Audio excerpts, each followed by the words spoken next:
नमस्कार, मैं डॉक्टर राजपाल सिंह शेखावत, सहायक आचार्य हिंदी। पिछले वीडियोज में हमने अलंकारों के अंतर्गत आपके पाठ्यक्रम में निर्धारित शब्दालंकारों का परिचय प्राप्त कर लिया है।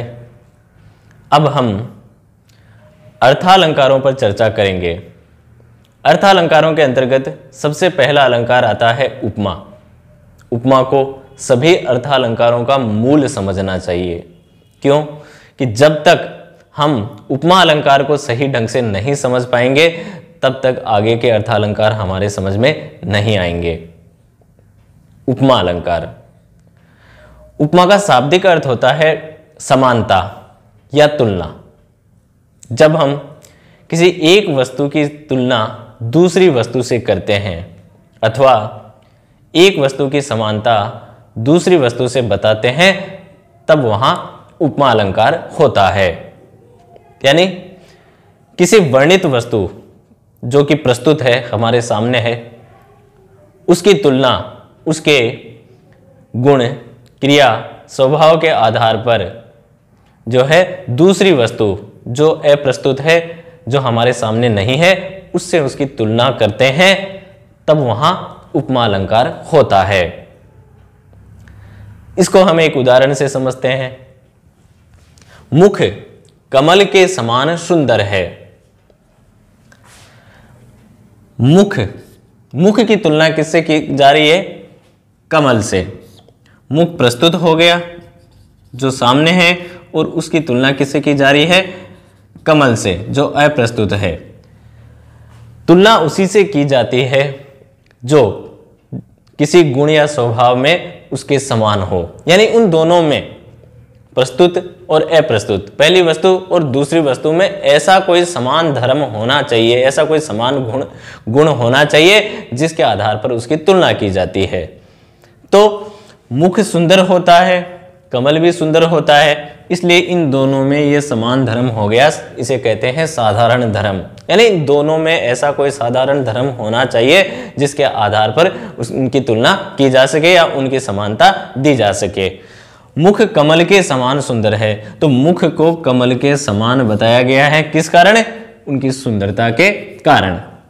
इस तरह उपमा अलंकार में एक वस्तु की तुलना या एक वस्तु की समानता दूसरी वस्तु से स्थापित की जाती है। उपमा के अंग। उपमा अलंकार के 4 अंग होते हैं: उपमेय, उपमान, वाचक शब्द और साधारण धर्म। सबसे पहला अंग होता है उपमेय। उपमेय वह वर्णित वस्तु होती है जिसकी तुलना किसी दूसरे वस्तु से की जाती है। इसे प्रस्तुत भी कहते हैं। उपमा का दूसरा अंग होता है उपमान। वह प्रसिद्ध वस्तु, उपमान होती है वह प्रसिद्ध वस्तु जिसके समान उपमेय को बताया जाता है।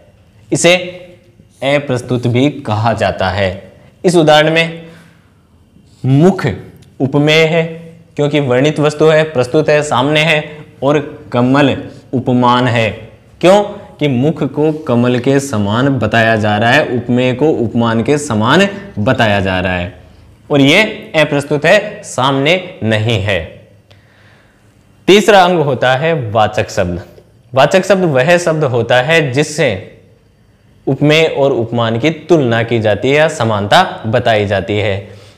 सा, से, सी, सम, सरिस, सदृश, ज्यों, जैसे, जिमी इत्यादि उपमावाचक शब्द होते हैं। इस उदाहरण में समान जो है वह वाचक शब्द है। उपमा अलंकार का चौथा अंग होता है साधारण धर्म। वह गुण या क्रिया जो उपमेय और उपमान दोनों में होती है और जिसके कारण दोनों में समानता बताई जाती है। यानी वह समान धर्म, वह समान गुण, वह समान क्रिया जिसके कारण दोनों को एक समान बताया जाता है, उनमें समानता स्थापित की जाती है। जैसा कि उस उदाहरण में सुंदर जो है वह साधारण धर्म है। मुख भी सुंदर होता है और कमल भी सुंदर होता है, इसके कारण इन दोनों की तुलना की गई है या इन दोनों की समानता बताई गई है। इस प्रकार उपमा के 4 अंग होते हैं। उपमेय जो प्रस्तुत होता है, वर्णित होता है, वर्णित वस्तु होती है। उपमान जिसके समान उपमेय को बताया जाता है वह अप्रस्तुत होता है।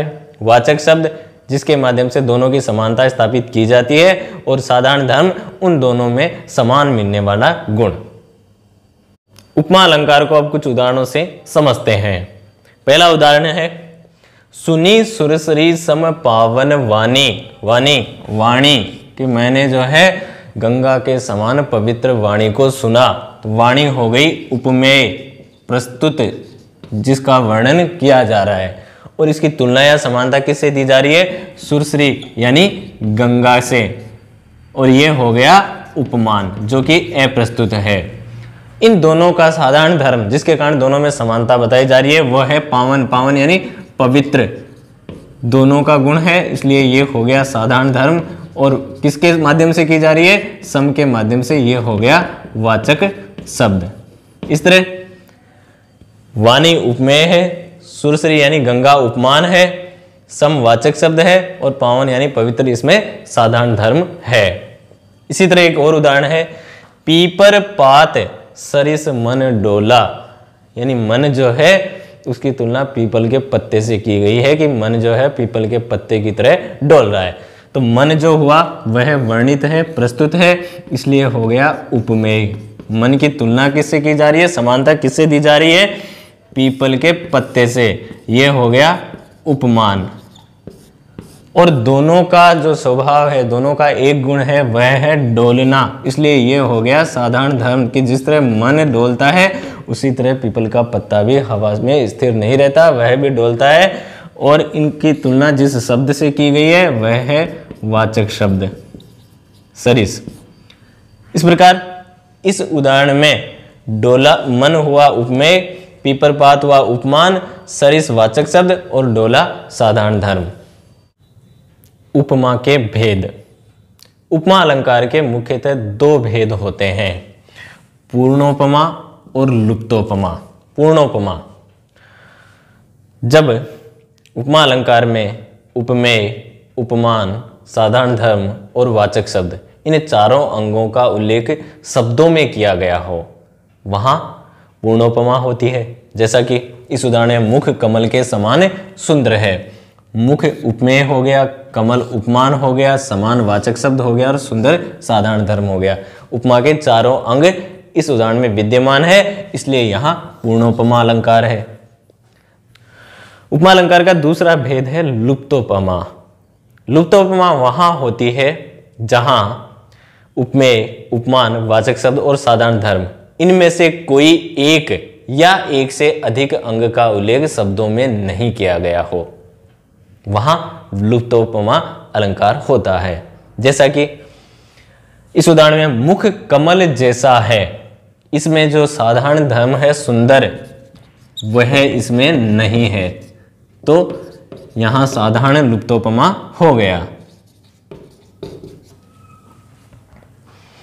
दूसरा उदाहरण कमल के समान सुंदर, इसमें उपमेय नहीं है, मुख नहीं है, इसलिए इसमें उपमेय नहीं है। यहाँ उपमेय लुप्तोपमा अलंकार हो गया।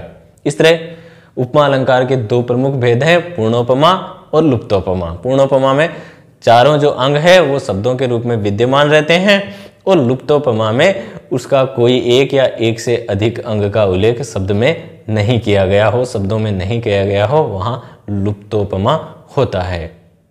धन्यवाद।